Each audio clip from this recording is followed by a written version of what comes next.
네, 정치권이 뭐 갈수록 더 어지러워지고 있습니다. 국가의 원로로서 갈피를 잡아주고 계십니다. 박찬종 변호사님 모셨습니다. 어서 오십시오. 네, 안녕하십니까. 이번에 국회의장의 추미애가 뭐 되는 걸로 알았는데 떨어지는 사태가 났습니다. 이거 어떻게 뭐 암수가 있었나요? 그래서 저도 좀 의외성을 느끼는데 뭔가 그게 민주당 내에 이제 그 국회의장 후보를 결정을 하면 그게 이제 본회의에 가면 과반수 넘는 의석이 있으니까 그게 자동으로 된다고 봐야 되는데 그 정성호 의원하고 조정식 네. 의원 그 이재명 측근이 미리 등록을 했고 출사표를 냈고 추미애 출사표를 내고 우원식 의원까지 4명인데 그 조정식 그 정성호는 네. 두 사람을 이제 포기해버리고 네. 그 추미애 쪽을 몰아준다 이랬는데 그 우원식 추미애 경쟁을 했는데 그 추미애 의원이 낙마를 해버렸어. 네. 표차가 얼마나 있었는지는 모르겠는데 뭐 상당수 있었던 것 같아. 네. 그 제가 느끼는 것은 이재명 대표의 그 암수가 있었던 거 아니냐라고 하는 느낌도 하나 있어요. 네. 왜 그러니까 이 추미애를 국회의장 시키는 게 자기에게도 부담이 되는데 또 안 시켰을 때 올 반발을 생각해가지고 겉으로는 시키는 척 이렇게. 그 시키는 척 한 거 아니냐. 그래갖고 정승호 조정식을 낙마시키고 결국 우원식 쪽으로 가는 방향으로 물기를 터주지 않았냐. 이게 우리 정치가 이 최근에 이르러서 특히 이재명 대표, 조국 이런 사람들이 등장한 이후에 모략극, 네. 그다음에 허위사실, 그다음에 선동, 선전 이 프레임이 아주 강화됐기 때문에 네. 이게 추미애 의원 낙마에도 이재명 대표의 고도의 암수가 있지 않느냐. 네. 그러니까 심모원려, 원려 예, 그건 뭡니까? 깊이 생각하고 멀리 내다봐가 예. 추미애는 결국은 자기가 전당대회나 대통령 후보 경쟁에 장애물이 될 수 있고 그러니까 그걸 속으로 제거하는 고차원의 수를 쓴 거 아니냐. 근데 저는 이렇게 생각해요. 네. 민주당의 이번에 22대 당선자 전체로 보면 상당수가 신인들이 되어 있거든. 네. 그게 물론 이재명 대표가 찍어서 된 사람이지만은 자기들 임기 4년이 지금 보장되어 있는데 추미애 국회의장 그걸 민주당이 업고 찍어서 올려 세웠다. 이거 아무 부끄럽다 이 말이야. 아무리 생각해도. 그러니까 친 이재명 계고 이재명의 은혜를 입어가 국회의원 당선되다 하더라도 지역구라는 데를 가보면 그게 추미애 별로 인기도 없고 그런 걸 아마 느꼈을 거예요. 그러니까 이재명 대표의 고도의 암수 이전에 나는 그 22대 민주당 당선자들이 이게 부끄러우니까 추미애를 지지 안 한 거 아니냐. 그렇게 보는 게 옳지 않느냐 하는 생각이 있는데 저건 이 민주당의 지금 이재명 대표와 강경파들이 그 하는 일들을 보면 말이죠. 이회 민주주의와 정당 민주주의를 완전히 짓밟고 있어. 그러니까 처음에는 누구 눈에도 이재명 대표가 추미애 의원을 찍어가지고 임명하는 것처럼 보였잖아요. 예. 그러니까 그 행태가 헌법 8조에 규정되어 있는 정당 민주주의 규정을 정면을 위배하고 있거든. 지금 저런 방식으로 하는 게. 그러니까 그런 이제 비난이 쏟아지기도 하고 하니까 이렇게 된 것 같은데 그 다음에 국회의원들이 자율권이 있다고 하는 걸 민주당 소속 의원들이 이번 이 계기로 뼛속 깊이 한번 깨닫길 바랍니다. 이제 곧 국회의원 임기가 시작되니까 그러니까 헌법 46조의 자율권, 국회의원은 국가이익을 우선하여 양심에 따라 직무를 행한다.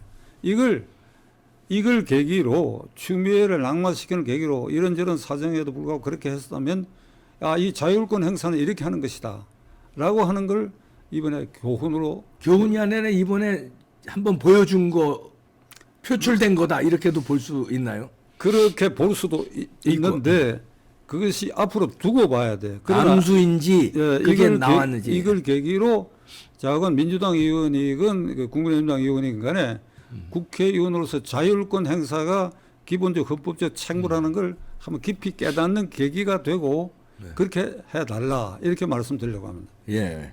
아 근데 이제 그자들은 뭐 퍽하면 뭐 저 탄핵해야 된다 입에 달고 살고요. 탄핵을 이제 갈 것 같아요. 그리고 뭐 개헌 얘기도 나오고 이러는데 민주당은 그렇게 밀어붙일 것 같은데요. 탄핵은 국회의원 선거 전서부터 민주당 후보들 했죠, 예. 프랑카드를 보면 대통령 임기 탄핵이 임기 단축이 문제다. 네. 예, 임기 탄핵이란 말 안 쓰는데 그게 탄핵이죠, 뭐. 그게 탄핵이지 임기 단축이. 단축이라는 예. 게. 그러니까 지금 이제 표면상으로는 대통령의 거부권 행사를 한 법률안에 대해서는 국회의 제2 심의에 붙였을 때 네. 3분의 2 찬성이 있어야 재의결 될 수 있거든. 네. 그러니까 이거를 헌법을 개정해갖고 180인으로 이게 20명을 낮추자. 네. 그러니까 과반수보다 많고 3분의 2보다는 조금 적은 180석으로 재의결할 수 있도록 하자. 지네들 요걸- 마음대로 하자는 거죠. 그러니까 꼼수지 꼼수. 네. 그 민주당의 이재명 대표와 강경파의 권력 행사의 범위를 확대하자는 것이니까. 네.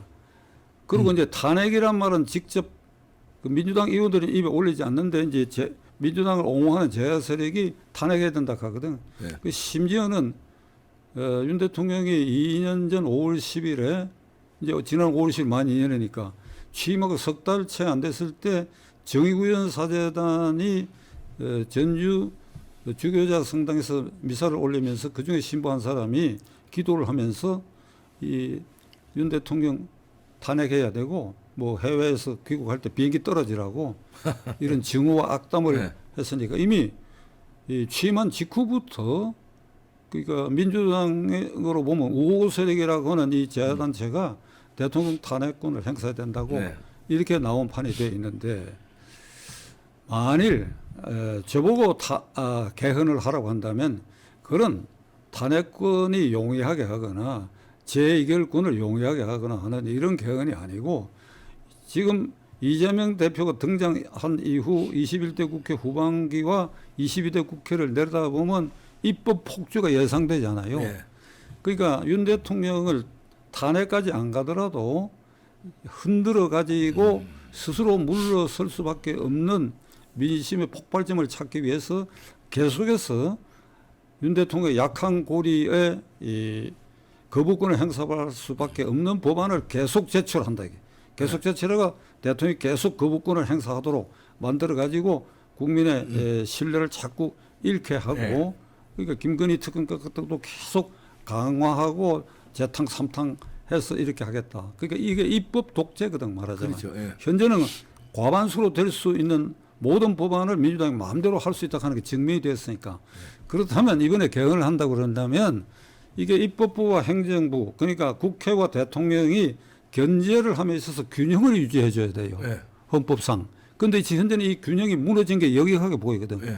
이쪽은 4년 임기가 보장되고 이쪽은 5년이지만 언제든지 탄핵할 수 있다. 그게 스스로 물러나게 할 수 있다. 이러니까 균형이 깨어졌다고.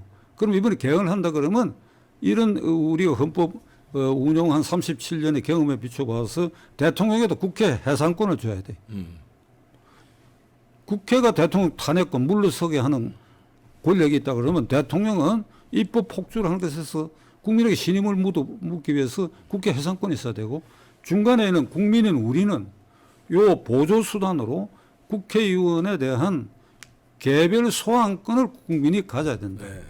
이렇게 해야 이 3자 사이에 균형이 맞는 거 아니냐. 근데 이런- 압도적 다수인 민주당 사람들이 그거 할까요? 절대 안 하겠죠.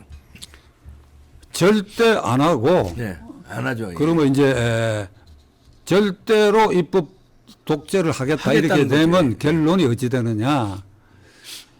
천심이 무심치 않을 것이다. 네. 그 여수도 제가 한번 말씀을 드린 것 같은데 네, 말씀하셨습니다. 이게 민심이라는 게 아침 저녁 다릅니다. 4월 10일 총선거 민심 그리고 오늘 5월 17일 민심 이게 다 달라요. 네. 달라. 그러니까 4월 10일 총선거 선거법에 의해 헌법과 선거법에 의해서 국회의원 선거가 있었던 그날의 의석수가 그날의 민심을 그러니까 수치화해 가지고 그게 소선거구다 보니까 인구가 들쭉날쭉하고 이래 가지고 잠깐 90석 대 161석 71석 차이가 났지만은 네. 양쪽 후보들의 총 득표 수를 비율로 따지면 5%. 50대 45야. 네. 50대 45인데 이게 그 비율대로 하면 국회의원 의석 차이가 15석 내외가 돼야 된다고. 네. 그 71석으로 벌어져 버렸단 말이에요. 그 다음에 또 하나는 이는 민주당이 명심해야 할 부분인데 지난 선거에 전체 국민 중에 3분의 1이 투표 안 했습니다. 그러니까, 예. 뭐 여러 사정이 있겠지만은 그 3분의 1의 민심이 어떤지는 물에 지금 잠겨 있다고. 네. 그게 언제든지 이쪽이나 저쪽으로 갈 수 있는 것이다. 그러니까 다시 말하면 이 4월 12일에 총선거의 의석수로 표현된 그 민심은 그날 하루의 여론조사 결과의 민심이다. 그 오늘 다르다. 내일도 다르다. 한 달 뒤도 다르고 4년 내내 4월 10일 그 민심 그대로 유지된 게 절대 아니다. 지금 민주당 지지율 별로 시원치 않습니다. 그러니까 이걸 생각한다 그러면 자신들도 가시방석에 앉았다. 이 몸조심하고 이래야 되는데 지금은 막 날뛰는 말처럼 날뛰거든요. 예. 굴레버섯 말처럼. 그러니까 이거를 이재명 대표와 강경파들이 명심을 해야 돼. 명심할 놈들이 아닙니다. 지금까지 지켜본 거에 따르면요. 절대로 명심할 놈들이 아닙니다. 그놈들한테는 소기의 경읽기예요. 경을 안만 읽어봐야. 예. 안 하면 어찌 되느냐. 예, 그건 이제 우리가 안 하면 어찌 되냐. 국민이 보여주는 수밖에 없어요. 이제. 그러니까 걔네들한테는 뭐 예. 강경파들에 대한 저런 망동 행위를 민심이 이게 지금 풀어져 있거든. 예. 전부 먹고 살기도 바쁘고 막 정치에 무관심하고 그런데 심하면 어찌 되니까 이게 반대하는 민심에 어느 한 곳에 몰려가 어떤 사건이 하나 생기면 터져버린다고. 예. 터져야지. 그게 4.19야. 예. 4.19. 자유당 정권의 예. 말기 폭주 다수 의석을 가지고 못하는 일이 없던 그걸 이제 상계해야 된다고. 네. 그러면 이제 국힘당이 잘해야 되는데 집권 여당으로서 그다음에 저 민주당의 폭주를 견제해야 되는데 국힘당이 지금 선거 백서를 내놓는다 하면서 여기서도 뭐 네가 잘했냐 내가 잘했냐로 선거 백서 쟁탈전으로 또 갈등을 벌이고 있습니다. 대결을 하고 있습니다. 국힘당 내에서. 제가 선거 백서를 둘러싸고 속에 그 당 안에 내분이라 그럴까 이 서로 다른 의견들이 충돌하고 있다는 얘기를 듣고 제가 빙긋이 웃었어요. 예. 백서는 객관적으로 엄정하게 만들어서 발표를 하면 되지. 그 백서를 만드는 과정에서 예를 들면 이겁니다. 정권 심판 쪽에 민심이 기울어 가지고 우리가 의석수를 많이 갔는데 실패했느냐. 아니면 요거는 이제 반윤석열 입장에선 의견이죠. 사람들의 예. 의견이고 또 이쪽 용산 쪽에 선 사람들은 아니다. 한동훈이 잘못이다. 이렇게 돼 있거든. 네. 그래가지고 백서를 만드는데도 어떤 결론을 내려야 되는데 네. 선거 패배의 원인. 네. 그러니까 패배라는 게 나는 그래요. 아까 말씀드린 것처럼 그날 하루에 민심 얻는데 실패했다 이거야. 네. 패배라기보다도 실패라는 용어로 네. 써야 맞는 거 아닌가. 그러니까 이걸 이제 이게 대외적으로 어떻게 이것이 공표가 되느냐. 네. 백서의 결론 부분이 마땅치 않다. 그러니까 이런 의견이 충돌하고 있다. 이게 말이 되느냐 국민 앞에 이게 예의에 어긋나는 일이다 이게. 자기들끼리 문 완전히 걸어 잠가가 난상 토론을 해가 결론을 내놔야지. 백서 결론을 이래야 된다 저래야 된다 공중전을 하고 있거든 공중전. 예. 그 이봉규 대표는 그거 어떻게 생각해요? 나한테 묻기 전에. 저는 백약이 무효라고요. 이 저 선거 백서 백날 이런 식으로 해봐야 아니 왜냐면 헛다리 짚는 거가 되고 부정선거에 당했다면 부정선거로 당해놓고선 윤이 잘못했다, 한이 잘못했다, 공천이 물론 그것도 다 잘못했지만 부정선거로 흔들어놨으면 그 부정선거부터 건드려야 되는 거 아닙니까? 핵심이 뇌종양인데 배탈을 보고 무슨 발에 무좀을 보고 무슨 이상한 걸 변비를 보고 치질을 보고 이러면 되지 않겠? 뇌종양이 여기 있는데 그럼 뇌종양부터 진단을 하고 거기에 파생되는 합병증이 있었고 뭐가 있었다고 그래야지 핵심은 안 건드리고 백날 해봐야 소용없는 거 아닙니까? 나는 지난 선거가 그 조국 씨가 그 당 만들어 가지고 네. 등장할 그 무렵까지는 이 4월 10일 선거가 이게 야당 심판 쪽에 기울어 있었어요. 네. 야당 심판.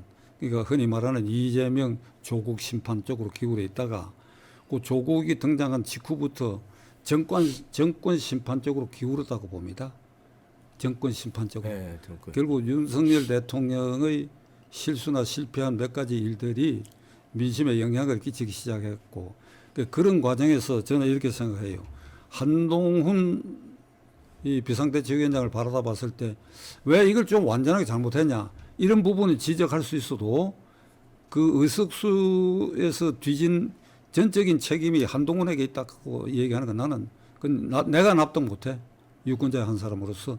그러니까 제 결론은 제발 백서 만드는데 그 결론이 어찌 될 것인가를 두고 싸우는 거 그거 좀 보이지 마라. 그게 대통령에게도 마이너스고 국민의힘당에도 마이너스 된다. 오늘 요렇게 그 부분 내가 결론을 내려고 합니다. 근데 백서를 자기네들이 이제 말하자면 실패한 정당에서 지금 이렇게 백과점식으로 하는 게 옳을까요? 아니면은 제3자들 그러니까 뭐 학자라든지 제3자가 백서를 니들은 이렇게 때문에 졌다 하고 예를 들어서 변호사님 같은 분들 국가의 원로 그다음에 정치학자 그다음에 뭐 통계 전문가 그다음에 뭐 외국에서 바라본 뭐 한국 정치에 능한 외국 사람 이렇게 해서 쭉 그 어떤 그 위원단인가 이걸 만들어서 백서를 만드는 게 공정할까요? 어떤 길을 가든지 간에 네. 결론 나기 전에 네. 싸우는 모습을 보이지 마라. 네. 그게 내 결론이야. 네, 알겠습니다. 백서 가지고 전쟁을 벌이고 있습니다. 박찬정 변호사님이셨습니다. 감사합니다. 네, 수고하셨습니다.